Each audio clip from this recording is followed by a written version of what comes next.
প্রতিদিনের পথ চলার অন্য ভাবনায় আপনাদের স্বাগত।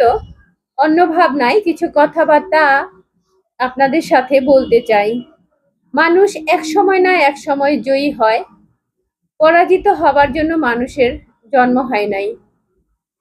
হেরে যাওয়াটা শেষ নয়, এটা শুধু আরেকটা শুরু। কারণ মানুষ জন্ম নেয় জয়ের জন্যই। পরাজয় শুধু শেখায় কিভাবে আবার দাঁড়াতে হয়, কিভাবে আরো শক্ত হয়ে ফিরে আসতে হয়। আজ যদি হারো, তবু থেমো না। তোমার গল্পের সবচেয়ে সুন্দর অধ্যায়টা এখনো লেখা বাকি।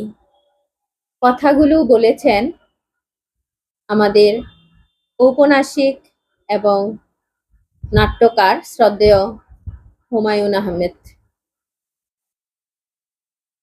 সবাই ভালো থাকবেন, সবাইকে ভালো রাখবেন। ধন্যবাদ সবাইকে।